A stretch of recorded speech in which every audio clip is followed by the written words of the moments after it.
Today I want to talk about continuing to take care of yourself by addressing your emotional needs. Disclosure of infidelity creates such high sustained stress for both spouses, and you desperately need to take care of yourself. Ironically, it's one of those times that you may be less likely to do that or feel like it's not as important. But I want to encourage you, especially I want to be speaking to the betrayed spouse, not doing so will make things worse. So let me outline a few steps for you in kind of stewarding your emotions at this point. Very first, I want you to step into your emotions. Don't run from them. Allow yourself to actually feel what you're feeling and talk about it.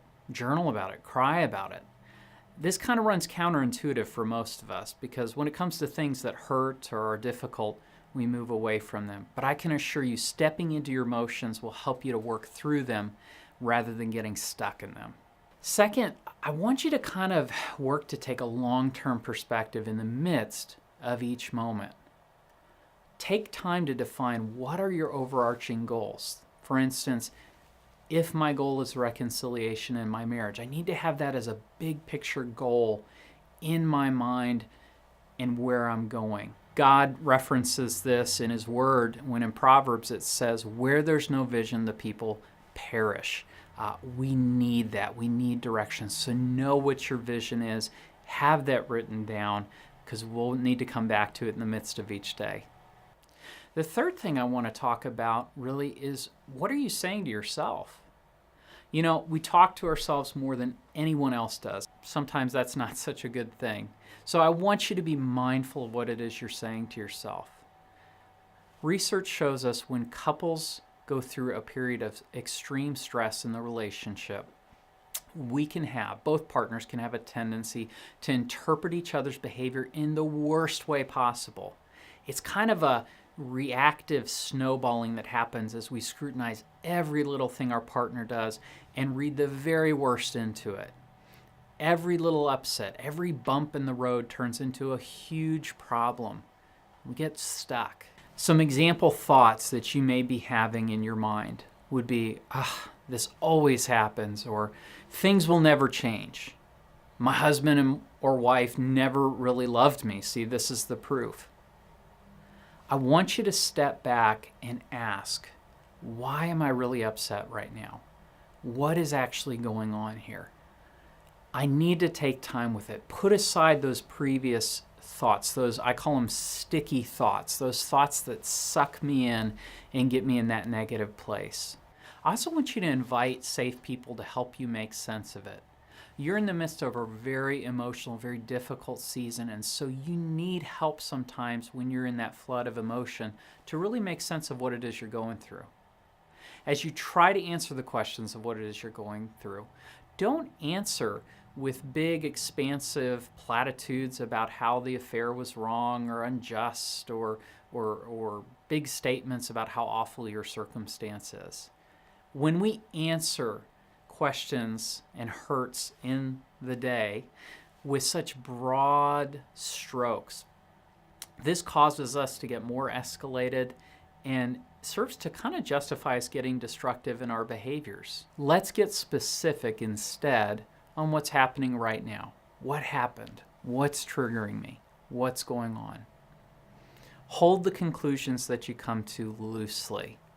You might be correct in what it is that you're thinking, but you want to leave room for the possibility that this might not be the only way to make sense of this.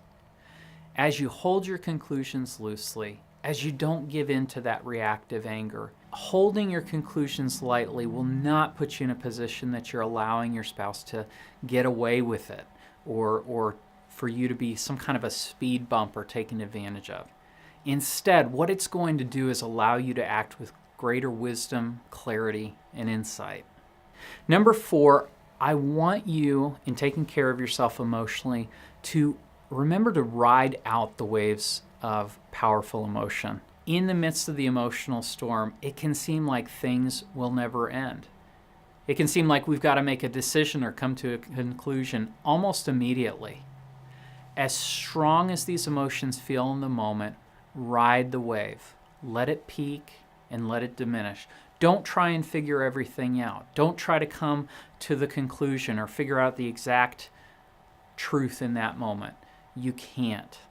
Instead, what I want you to do is stay away from doing that. Stay away from berating yourselves for having the emotions or reminding yourself of how unfair it is that you should have to feel this way. Maybe you also demand that your partner do something. Make me feel better. I'm going to encourage you that all those responses aren't helpful to you.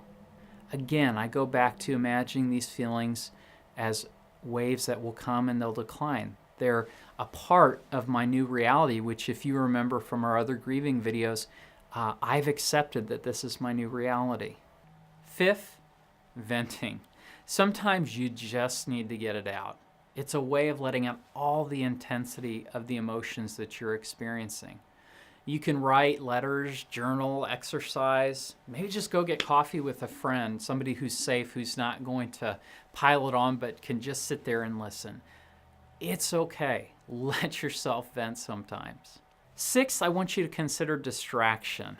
A lot of times people get confused when I say this as a counselor. They say, well, aren't we supposed to deal with it, deal with the problems and what's going on? And I like to point out, of course, but there are times when we need to put it down. We need to do something else. And so you can put down your pain while staying connected with your long-term goals. You can set down that baggage of, I'm not okay, our marriage is under construction, and I can still have, but I'm working towards reconciliation. I can still hold on to those long-term goals. Some ways of distracting yourself is increase your positive experiences. Do things that you like, whether on your own or together with your spouse. Don't think because you're in the midst of this season, you're not allowed to do something enjoyable with your spouse. And don't worry that that's going to send an untrue message. I want to encourage you that that is not good or helpful for you, that becoming consumed with problems in that way will wear you out and ultimately be counterproductive. So I want you to decide to do fun, enjoyable things in spite of not wanting to, and even though we're not totally complete in our recovery process, it's okay. I hope this has been helpful to you learning how to take care of yourself emotionally in the midst of this difficult season. I just really want to encourage you, make it a priority to take care of yourself emotionally.